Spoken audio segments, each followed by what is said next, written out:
Olá pessoal, eu sou a Maria Eduarda, estudante de Medicina da UFPEL, e hoje temos mais um episódio do Ginecologicamente Falando, o podcast do Departamento de Ginecologia e Obstetrícia da Universidade Federal de Pelotas. Então, quando pensamos no parto, no tão esperado momento do nascimento, a gente sempre pensa na figura do médico obstetra, mas há outro profissional que tem um papel muito importante nesse momento do nascimento do bebê, e é ele quem vai avaliar como esse bebê nasceu e vai inclusive dar uma nota pro bebê, que é um dos pontos que a gente vai tratar aqui hoje. Esse profissional também vai ser o responsável por seguir acompanhando esse recém-nascido e a sua família. E esse profissional é o médico pediatra. Então, para falar sobre esse assunto, temos a honra de ter conosco hoje o Dr. Michel Georges dos Santos Ewalau, médico pediatra intensivista, mestre em saúde da criança e do adolescente e médico rotineiro da UTI pediátrica do Hospital São Francisco de Paula. Então, bem-vindo ao nosso podcast, professor, e muitíssimo obrigada por ter aceitado o nosso convite. Eu que agradeço o convite, muito obrigado. Vamos lá então. Vamos começar então. Então, professor, é necessário ter uma consulta prévia ao nascimento com o pediatra? E o que vai ser abordado nessa consulta? Bom, interessante que a paciente, que a gestante e o companheiro, né, tenham uma consulta prévia com o pediatra, sempre que possível, inicialmente para que o pediatra possa estar ciente de como foi o pré-natal, de como está sendo o pré-natal, se a gestante está com algum problema de saúde, alguma questão que tenha relevância, né, para o bebê. Então, ali nessa consulta, o médico já vai estar recebendo, o pediatra já vai estar recebendo alguma informação que pode ser relevante na hora do atendimento, né, do recém-nascido. E, do ponto de vista da mãe e do pai, também é interessante que eles conversem com o pediatra para já entender também o que vai ser feito, né? O que o pediatra vai fazer, o que eles podem esperar do atendimento, o que eles podem esperar das primeiras horas ali de vida do bebê. Então, é uma consulta em que há uma importância para o pediatra, para ter dados que podem ser relevantes no atendimento do bebê, e também é importante para a família, para já ter alguma informação de como que vai funcionar o atendimento, né, e as primeiras horas de vida ali. Perfeito, professor. E quando chega o momento do nascimento, como é que vai ser o atendimento do pediatra na sala de parto? Bom, o pediatra, o motivo pelo qual o pediatra está na sala de parto, que tem que estar presente, é porque uma pequena quantidade, uma minoria dos pacientes, dos recém-nascidos, precisa de algum tipo de reanimação. Então, assim, a maioria dos recém-nascidos, principalmente os recém-nascidos a termo, em que o pré-natal transcorreu sem maiores intercorrências, um pré-natal de baixo risco, a maioria desses bebês vão nascer bem e vão precisar de muito pouca intervenção na sala de parto, ou talvez até nenhuma intervenção. Mas alguns bebês vão precisar de algum tipo de reanimação. Realmente é a minoria, mas esses bebês vão precisar de algum tipo de reanimação. E essa reanimação ela não pode tardar, ela não pode ser retardada, ela tem que ser feita logo após o nascimento.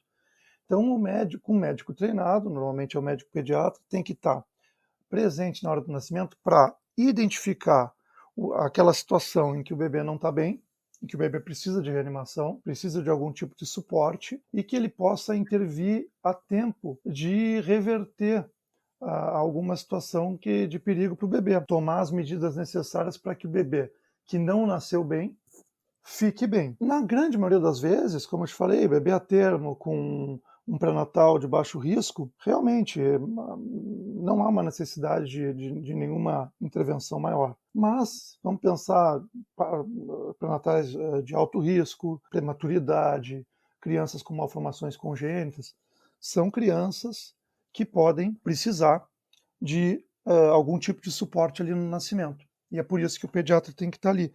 Tem que ser um pediatra treinado, apto a realizar as manobras de reanimação para que o bebê consiga estabilizar. Tá, e professor, falando já então sobre isso, sobre como o bebê nasce, a gente ouve muito falar sobre a nota que o bebê tira quando ele nasce, que é o APGAR. O que seria esse APGAR? O que seria essa nota? Para que ela serve? O que a gente faz quando esse bebê tira uma nota baixa? Bom, a nota, o score de APGAR, é uma nota que é dada para o bebê ao final do primeiro, quinto, e se necessário também 10º minuto. Então é uma nota que é dada para o bebê numa avaliação retrospectiva. Então, assim, se faz o atendimento e depois se avalia como é que o bebê estava e se dá essa nota. Ela é basicamente ela é uma forma de tu retrospectivamente demonstrar como é que o bebê estava clinicamente ao final do primeiro e do quinto minuto. Ela varia de 0 a 10, sendo 0 a pior nota possível e 10 a melhor nota possível. E ela avalia algumas características do bebê, né? Então, a cor do bebê, se ele está corado ou cianótico, o tônus muscular do bebê, então se ele está com um tônus muscular normal ou hipotônico, a ventilação, se o bebê está respirando bem, chorando ou não está respirando, como é que está o reflexo do bebê à aspiração, se ele está com reflexo normal ou não, e como é que está a frequência cardíaca, o batimento cardíaco do bebê. Bom, então, aquele bebê que nasce muito bem, ele vai ter uma nota alta já desde o início, a nota próxima de 10, né? E aquele bebê que nasce muito mal, ele vai ter uma nota mais próxima de 0. O bebê que nasce mal, o médico pediatra vai olhar o bebê, vai analisar o bebê rapidamente e vai perceber que esse bebê provavelmente não está com um bom tônus muscular, não está com uma ventilação eficaz ou não está ventilando nada, né? Pode estar com a frequência cardíaca baixa. Então o médico vai olhar esse bebê, vai fazer essa avaliação rapidamente. Naquele momento ele não vai se preocupar com nenhum valor, nenhuma nota, ele vai simplesmente, vamos dizer assim, anotar mentalmente essas informações e vai agir para reverter essa situação. Então, criança nasce, como a gente chama, um termo deprimida, ou seja, sem vigor, um tônus deprimido, um tônus diminuído, sem ventilar adequadamente, e aí o médico vai tomar as medidas para tentar reverter essa situação, tá? E aí vai começar a reanimação do bebê, para que ele assuma um tônus muscular melhor, que ele ventile espontaneamente, que a frequência cardíaca, caso esteja diminuída, né, bradicárdico, reverta, que a cor, que assuma uma cor mais rosada, enfim, que consiga reverter essa situação de depressão, né, de hipotonia, tá? E apneia ou apneia. Depois de reanimado, é que retrospectivamente o médico vai avaliar como é que estava no primeiro e no quinto minuto, e aí sim vai dar a nota, né? Então a nota serve para que uma pessoa que não participou do atendimento possa olhar rapidamente e ter uma ideia rápida de como é que esse bebê estava. Então, se ele olhar no primeiro minuto o bebê recebeu uma nota 9, ele vai dizer, olha, nasceu bem. Se no primeiro minuto ele olhou a nota e a nota era 2, ele vai pensar, ó, esse nenê nasceu muito mal. O nenê com nota 9 não precisou ser reanimado. O nenê com nota 2 precisou. E ele também vai olhar, olha, nasceu com nota 2, mas no quinto minuto estava com nota 8. Ele vai pensar, olha, a reanimação foi um sucesso, o bebê ficou bem. Ou então um outro bebê, ele pode olhar, o bebê nasceu com nota 1, e no quinto minuto ele estava com nota 2. No 10º minuto estava com nota 2. Ele vai chegar à conclusão de que esse bebê foi asfixiado, esse bebê não conseguiu responder à reanimação. Então ele dá uma ideia para quem não participou do atendimento de como é que estava esse bebê nos primeiros minutos de vida. Que precisou de intervenção e vai dar o segmento, né, para a criança depois. Exato, né? A pessoa que tá vendo esse bebê, seja o tempo que for depois, vai poder ter uma ideia. Olha, esse bebê estava mal, esse bebê estava bem, esse bebê nasceu mal, mas reagiu bem à reanimação, né? Retrospectivamente, o médico que olhar vai poder ter uma ideia rápida disso, né? Perfeito, professor. E ainda no momento ali do parto, por que as salas de parto precisam ficar aquecidas? Certo. Isso é muito importante, especialmente nos bebês prematuros, né, nos pré-termos. Quanto mais prematuro o bebê, mais importante é essa questão de controle térmico, né? Então, assim, um dos motivos, o principal motivo de estar aquecido ali a sala de parto é realmente manter a normotermia do bebê, manter a temperatura entre 36,5 e 37,5, que é a temperatura normal do bebê. A hipotermia, especialmente nos pré-termos, está associada a situações de morte e mortalidade. Então, a gente deve evitar ao máximo a hipotermia no bebê recém-nascido, especialmente nos pré-termos, evitando assim as comorbidades que podem aparecer com a hipotermia, né? Que no final das contas pode levar a maior mortalidade. Então, além dessa questão de aquecimento da sala, tem umas outras medidas que podem ser feitas. Num bebê a termo, por exemplo, o contato pele a pele logo após o nascimento já é uma forma de manter calor, né? Secar, retirar aquele excesso de líquido, né, que fica na pele, secar delicadamente, pode também ajudar a evitar a perda de calor. E no bebê prematuro, em algumas situações, dependendo da idade gestacional, a gente pode até colocar o corpinho do bebê, né, envolto por um saco plástico para evitar a perda de calor para o meio externo, além de ter essa fonte de calor externo, né? Uhum. Perfeito, professor. E seguindo aqui na nossa conversa, agora vão ser duas perguntas, na verdade, sobre coisas que estão bem popularizadas agora. E uma delas é sobre a ligadura tardia de cordão umbilical. Seria um método benéfico e quando que seria necessário fazer isso? Olha, essa questão, ela, a princípio, sempre que possível, a gente faz a ligadura oportuna do cordão, né? A gente evita aquele clampeamento precoce, na ideia de dar para o recém-nascido um volume maior de sangue, tá? O que tem de benefício potencial é uma diminuição da ocorrência da anemia fisiológica que acontece ali com 2 meses, tá? O que tem de potencial prejuízo é um possível aumento na ocorrência da icterícia neonatal, porque uma vez que tu dá uma massa de eritrócito maior para o recém-nascido, esses eritrócitos, boa parte deles vai sofrer hemólise, que é esperado, né? E quanto mais eritrócito, quanto mais hemácia sofrendo hemólise, maior acaba sendo também a produção de bilirrubina. Há também, por outro lado, uma tendência de aumento dos valores de bilirrubina dos bebês. Mas, de qualquer forma, pesando o risco-benefício, a ideia é de que há mais benefício do que risco, né? Então, a gente, sempre que possível, faz a ligadura oportuna, né? Ou ligadura tardia, né? do cordão. Não faz aquela ligadura imediata, espera alguns minutos. De preferência até o cordão não pulsar mais, né?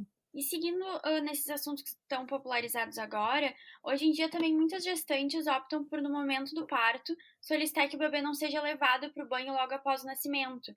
Tem alguma vantagem ou até uma desvantagem nessa prática? Certo.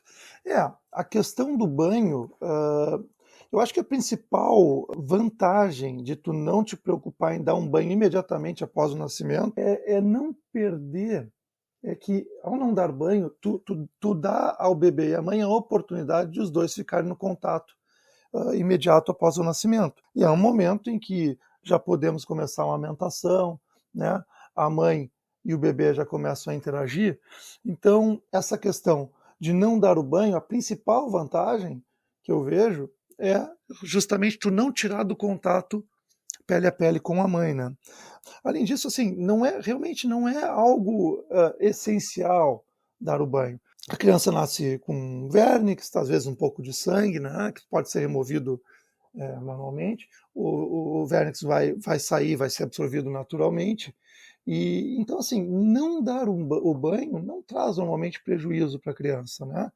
E tem o benefício de não ter que tirar o bebê do contato pele a pele com a mãe. Mas, obviamente, que às vezes a gente acaba respeitando, né, o desejo da família. Algumas famílias querem que dê o banho, querem levar para fazer os cuidados iniciais. A gente respeita, mas costuma, normalmente, quando está tudo bem com a mãe e com o bebê, estimular que se faça o contato pele a pele e que se deixe esses outros cuidados, incluindo o banho, para o momento posterior, né? E falando ainda sobre a mãe, então, se a mãe é RH negativo, quais são os cuidados que a gente deve ter? Bom, mãe RH negativo, o principal, o risco que existe é o seguinte, naquela situação em que o bebê é RH positivo, então, naquelas situações em que o bebê é RH positivo, há um risco de que a mãe produza anticorpos contra o sangue do bebê, por não reconhecer aquele sangue como sendo próprio do corpo dela, e aí produzir anticorpos, e com isso esses anticorpos cruzarem a barreira na placentária ali, né, e agirem no sangue do feto, levando à hemólise, né. Então, esse feto pode acabar desenvolvendo uma anemia intraútero, né? E com isso, uma série de consequências que a anemia mais grave pode causar no feto.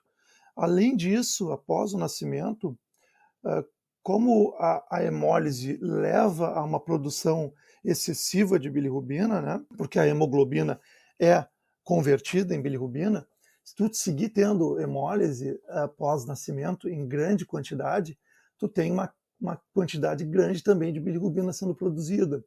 E aí isso pode levar a um nível tóxico de bilirrubina que no cérebro acaba causando uma encefalopatia, né, bilirrubínica, que é conhecida como kernícteros, né?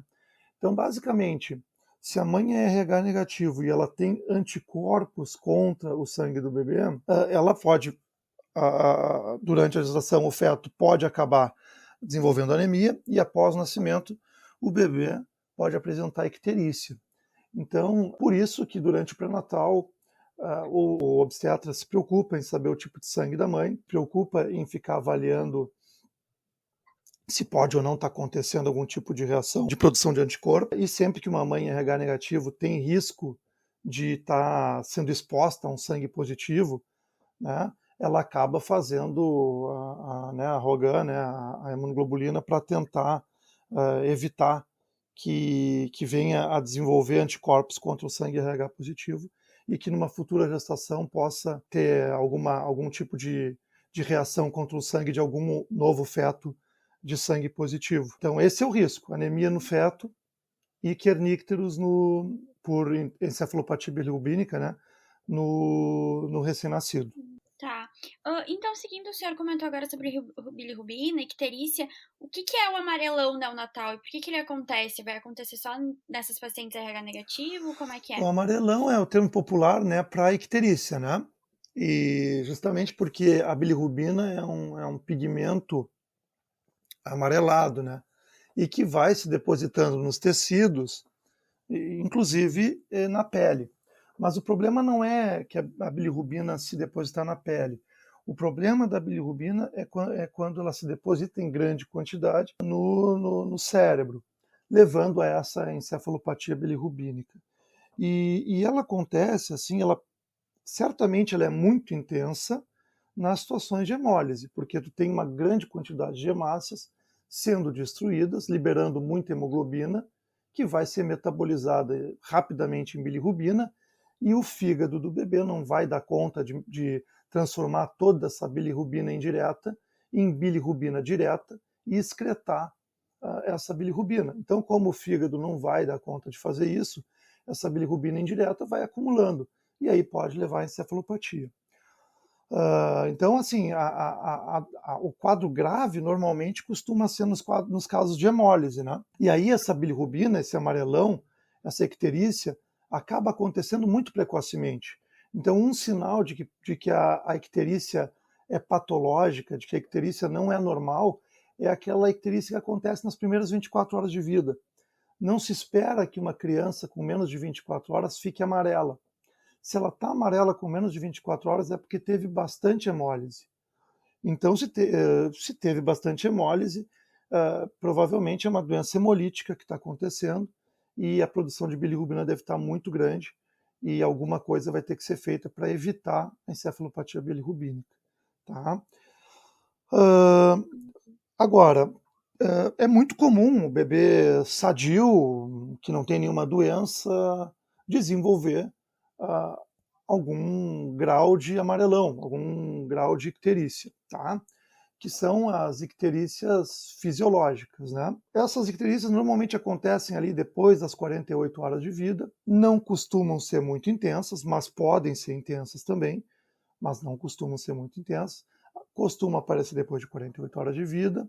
Normalmente, clinicamente, na maioria das vezes, realmente não chegam num nível que necessita de tratamento. Tá? Algumas vezes, mesmo não sendo a icterícia por causa hemolítica, né, o nível de bilirrubina fica muito alto e precisa de tratamento. Tá? O tratamento vai se dar ou por fototerapia, né, o banho de luz, fototerapia com proteção ocular, ou nos casos mais graves, em que o nível da bilirrubina está mais alto, por meio de exsanguínotransfusão, em que vamos dizer assim, grosseiramente, dá para dizer que se troca o sangue da criança, né? Vai se retirando o sangue da criança e vai se transfundindo ao mesmo tempo um sangue novo, né? Então, ou é fototerapia, que é na maioria dos casos, ou exsanguínotransfusão. Tá bem, professor, então acho que são essas as dúvidas de hoje. Muito obrigada por ter aceitado a participação, foi muito bom conversar com o senhor e esclarecer dúvidas dos alunos e da população em geral, né? Tá bem, eu que agradeço o convite, espero ter contribuído para vocês. Muito, muito mesmo, professora, muito obrigada. Então tá, obrigado.